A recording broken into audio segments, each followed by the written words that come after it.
আসসালামু আলাইকুম। চতুর্থ শ্রেণীর শিক্ষার্থীরা অনলাইন ক্লাসে তোমাদেরকে স্বাগতম।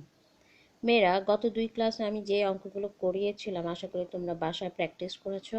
তোমরা অনেকেই প্রশ্ন করেছো যে অঙ্কগুলো অন্য নিয়মে করা যাবে কিনা। অবশ্যই তোমরা তোমাদের মতো করে অঙ্ক অন্য নিয়মে করা যাবে, তবে রেজাল্ট তুমি যেই নিয়মে করো না কেন রেজাল্ট কিন্তু একই আসবে। ঠিক আছে মেয়েরা, আজকে আমরা পৃষ্ঠা 126-এর কথার অঙ্কগুলো একটু দেখব। তোমরা একটু দেখো পৃষ্ঠা 126-এ 2 নম্বর অঙ্কটা। অপুর টেবিলের দৈর্ঘ্য ও প্রস্থ যথাক্রমে ৬২.৫ সেন্টিমিটার এবং ৪৫.৬ সেন্টিমিটার হলে টেবিলটির পরিধি কত সেন্টিমিটার এবং মিটারে প্রকাশ করো। মেয়েরা, এখানে আমরা একটা নতুন জিনিস শিখব, পরিধি। এখানে দৈর্ঘ্য দেয়া আছে ৬২.৫ সেন্টিমিটার এবং প্রস্থ দেয়া আছে ৪৫.৬ সেন্টিমিটার। এটা দিয়ে টেবিলের পরিধি নির্ণয় করতে হবে। আচ্ছা, আসো আমরা অঙ্কটাতে চলে আসি। দেখো মেয়েরা, আমি প্রথমে টেবিলের দৈর্ঘ্য ৬২.৫ সেন্টিমিটার এবং প্রস্থ ৪৫.৬ সেন্টিমিটার লিখে নিয়েছি। পরিধি নির্ণয়ের ক্ষেত্রে একটা সূত্র আছে, আমরা একটু সূত্রটাতে যাই। পরিধি সমান 2 গুণ দৈর্ঘ্য যোগ প্রস্থ, এটা হচ্ছে পরিধির সূত্র। তাহলে আসো সূত্র অনুযায়ী আমরা মান বসিয়ে দিই। 2 গুণ দৈর্ঘ্যর মান বসালাম আর প্রস্থর মান বসালাম। এবারে দুইটা মান আমি যোগ করে দিলাম। যোগ করে দেওয়ার ফলে কি হলো? 108.1। এবারে এটাকে 2 দিয়ে গুণ করে দিলাম। কি হয়ে গেল? সেন্টিমিটার। তাহলে আমার পরিধি চলে আসলো 216.2 সেন্টিমিটার। মেয়েরা, এটাকে আবার কি করতে বলা হয়েছে? মিটারে প্রকাশ করতে বলা হয়েছে। আমরা যেহেতু জানি সেন্টিমিটার নিচে আর মিটার হচ্ছে উপরে, তাহলে নিচ থেকে উপরে গেলে কি হয়ে যাবে? ভাগ হয়ে যাবে। দেখো আমি এখানে 100কে ভাগ করে দিলাম আর এখানে সূত্র লিখে দিলাম সাইডে, 100 সেন্টিমিটার সমান 1 মিটার।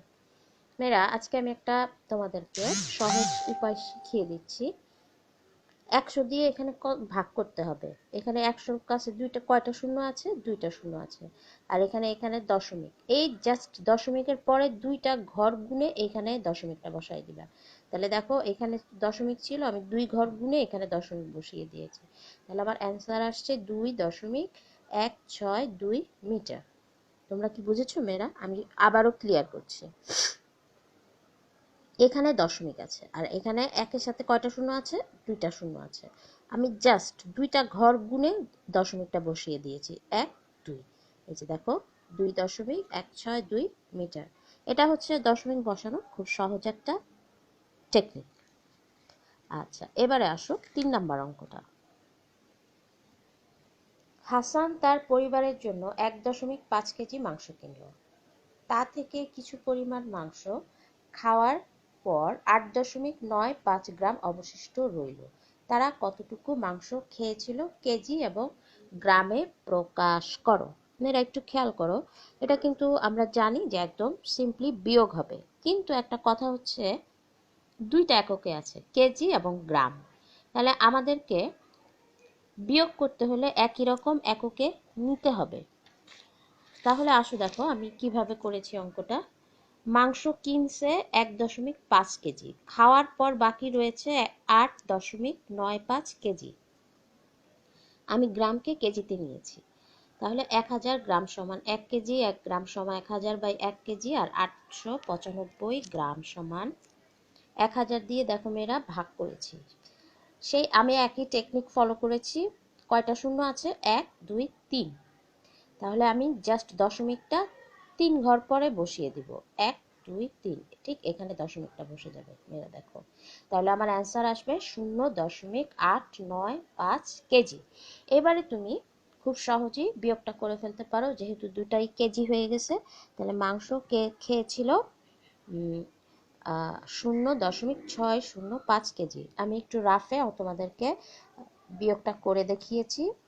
দেখো মেয়েরা, 1.5, এখানে কিন্তু শূন্য শূন্য ছিল না, আমি সুবিধার্থে তোমাদেরকে শূন্য শূন্য দিয়ে অঙ্কটা করে দেখিয়েছি। তাহলে আমার অ্যান্সার আসছে 0.605 কেজি। এবারে এটাকে কি করতে বলা হয়েছে, গ্রামে প্রকাশ করতে বলা হয়েছে। তাহলে আসো আমরা লিখে দিই, যেহেতু কেজিকে গ্রাম মানে উপর থেকে নিচ, তাহলে গুণ হবে 1 কেজি সমান 1000 গ্রাম, সুতরাং 0.605 গ্রাম সমান গুণ হয়ে গেল 605-এর পরে 3টা শূন্য বসলো, 3 ঘর গুণে আমি শূন্য বসিয়ে দিলাম, তাহলে কত হলো 605 গ্রাম। তাহলে 0.605 কেজি বা 605 গ্রাম মাংস তারা খেয়েছিল। আচ্ছা, এবারে আসো 4 নম্বর অঙ্কটা। শম্পা সকালে নাস্তায় 340 মিলিলিটার, দুপুরের খাবারের সাথে 380 মিলিলিটার এবং রাতের খাবারের সাথে 300 মিলিলিটার পানি পান করেছে। সে মোট কতটুকু পানি পান করেছে? মিলিলিটার, ডেসিলিটার এবং লিটারে প্রকাশ করো। মেয়েরা, এটা 3টা একক, কোনো সমস্যা নাই, আসো আমরা করে ফেলি। সে মোট কতটুকু পানি পান করেছিল, যেহেতু মিলিলিটারে সবগুলো একক আছে, কাজে আমি সবগুলো একক দেখো যোগ করে দিয়েছি। 340 যোগ 380 যোগ 300 মিলিলিটার সমান 1020 মিলিলিটার। এবারে আমি এটাকে ডেসিলিটারে নেব।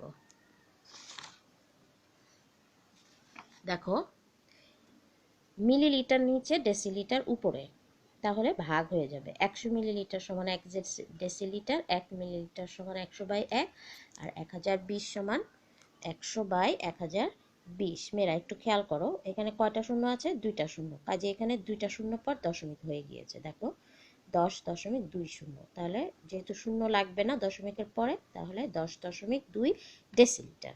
এবার এটাকে কি করতে হবে? লিটারে নিতে হবে।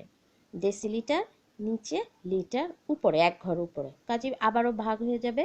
তাহলে 10 ডেসিলিটার সমান 1 লিটার, 1 ডেসিলিটার সমান 10/1, 10.2 ডেসিলিটার সমান, দেখো ভাগ হয়ে গেল। এবারে ভাগটা দেখো, যেহেতু এখানে 1 ঘর, একটা শূন্য, কাজে আমি 1 ঘর জাস্ট বেড়ে যাব, তাহলে আমার হয়ে যাবে 1.02 লিটার। তাহলে দেখো আমার 3টা অ্যান্সার চলে আসলো। শম্পা কতটুকু পানি পান করেছিল? 1020 মিলিলিটার বা 10.2 ডেসিলিটার বা 1.02 লিটার।